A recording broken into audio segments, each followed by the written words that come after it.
দর্শক, আবারও আন্তর্জাতিক প্রসঙ্গ। যুক্তরাষ্ট্র ইসরায়েলের সাথে ইরানের যুদ্ধ নিয়ে সবশেষ অবস্থা জানাতে ইসলামাবাদ থেকে সরাসরি যুক্ত হচ্ছেন এসএটিভির পাকিস্তানের করেসপন্ডেন্ট মোহাম্মদ মুসাব। সরাসরি চলে যাচ্ছে তার কাছে। Hello Musab, welcome to SATV News. Can you let us know what are the key developments and potential global consequences of the ongoing conflict between Iran, Israel and the United States? The Iran, Israel, and the US war began roughly 3 weeks ago, and we've seen a lot of key developments during this period. The most important thing that the USA and Israel that wanted to achieve in Iran was probably a regime change. They started off by killing the supreme leader of Iran, Ayatollah Ali Khamenei, and they thought that the people will take to the streets and this will mark the beginning of a regime change operation, something that they've been claiming to do, that they've been wanting to do actually for the last 40 plus years. So it is now a known fact that the United States and Israel thought that they would achieve this instantly, but somehow or the other, the Iranians have resisted so far.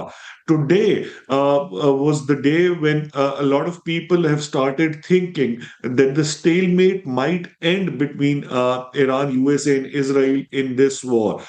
The stalemate was that the people of Iran actually stood with the regime rather than going against it after the martyrdom of Sayyid Ali Khamenei during the opening of the war. One more reason for this was that Iran had a school which was bombed by the United States, which is now being confirmed by multiple sources within the US government that it was bombed by the United States, where a lot of female students who were underage lost their lives. So incidents like these made people angry at the United States and Israel.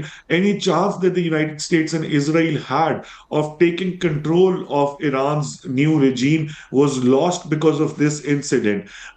Over the last 3 weeks, almost 3 weeks, we've seen the global economy plummet into recession because of the closure of the Strait of Hormuz. What was becoming a normal in this war was the fact that Iran was attacking almost all Gulf countries. So Iran was not attacking the Gulf countries. In fact, it was attacking the US bases present in these Gulf countries. Now, this was becoming a normal.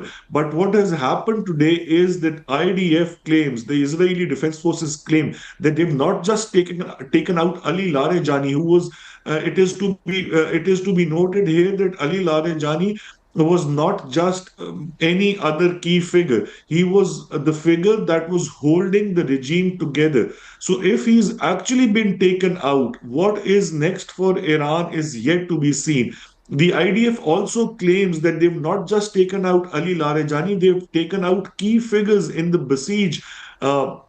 And the besiege is what keeps Iran intact, what keeps Iran's regime intact, because these are the moral police of Iran. These are the people that come out in favor of the regime every time there are protests within Iran. So, if they've actually taken out key and prominent figures of the besieged, this might be very hurtful and a huge setback for the Iranian regime. What is happening right now is that there's news all over that Mujtaba Khamenei is probably not living anymore. There's also news that Benjamin Netanyahu, is probably not alive anymore. There's certain news that Ali Larijani has been taken out. So at this point in time, there's a lot of news that is being run through different social media accounts, but is yet to be independently verified. What is going to happen next is in nobody's control at this point in time. What we know for sure is that the NATO allies, the European allies of the United States of America, have not become a part of this war so far. President Donald Trump has also announced a board that will open up Hormuz, and he says that this meeting will take place during this week. So for now, the world waits, the region waits, and it looks like the stalemate is still going on after almost 3 weeks of this war between Iran, Israel, and USA. Yes, thank you for summing up this. Now, let's look into your region. To what extent have recent military operations and airstrikes intensified the Pakistan-Afghanistan war? Okay, so Pakistan, this is another interesting fact because this war has also been going on for roughly 3 weeks. The war that the war that is between Pakistan and Afghanistan started a few hours before the United States attacked and Israel attacked Iran. What is important here is that Pakistan has been constantly asking Afghanistan, the regime in Afghanistan, to make sure that there's no cross-border terrorism from Afghanistan inside Pakistan. Pakistan claims, the Pakistan Foreign Office and the DGISPR have constantly claimed that they've been giving the Afghan regime hard proof of terrorism being exported from the from Afghanistan inside Pakistan, and they say that and Pakistan claims that they have the right to go after these terrorists because they live in Afghanistan, and although Afghanistan says that they're not formally backing them, but still they somehow find safe houses, safe havens within Afghanistan.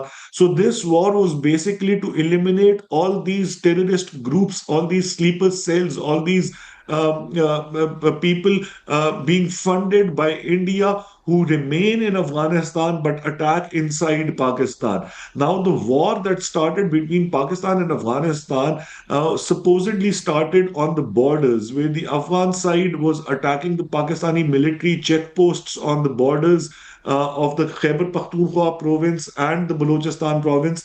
But somehow the other, a couple of days ago, 11 drones entered Pakistani territory. What about the After that, Kabul attack? Pakistan's What about the retaliation. Kabul hospital attack? Yes, yes. So after that, the Pakistani military started attacking inside Afghanistan more fiercely. Last night, there was an attack within Kabul where Pakistan's official stance is that it took out a drone factory, a factory that was manufacturing drones, while the Afghan side claims that this was a hospital where 400 plus people have lost their lives. So Afghanistan's claims and Pakistan's claims, let's be honest here, are yet to be independently verified. Pakistan stands firm on its claim, and so does Afghanistan. The problem here is, like in Iran, there's a huge lack of independent media houses that can verify these claims. So for now, none of these claims can be verified. Over the next few hours, I'm sure that one side or the other will be able to make sure with solid evidence of their claims. Yes. Thank you, Musa, for joining us and sharing your insight.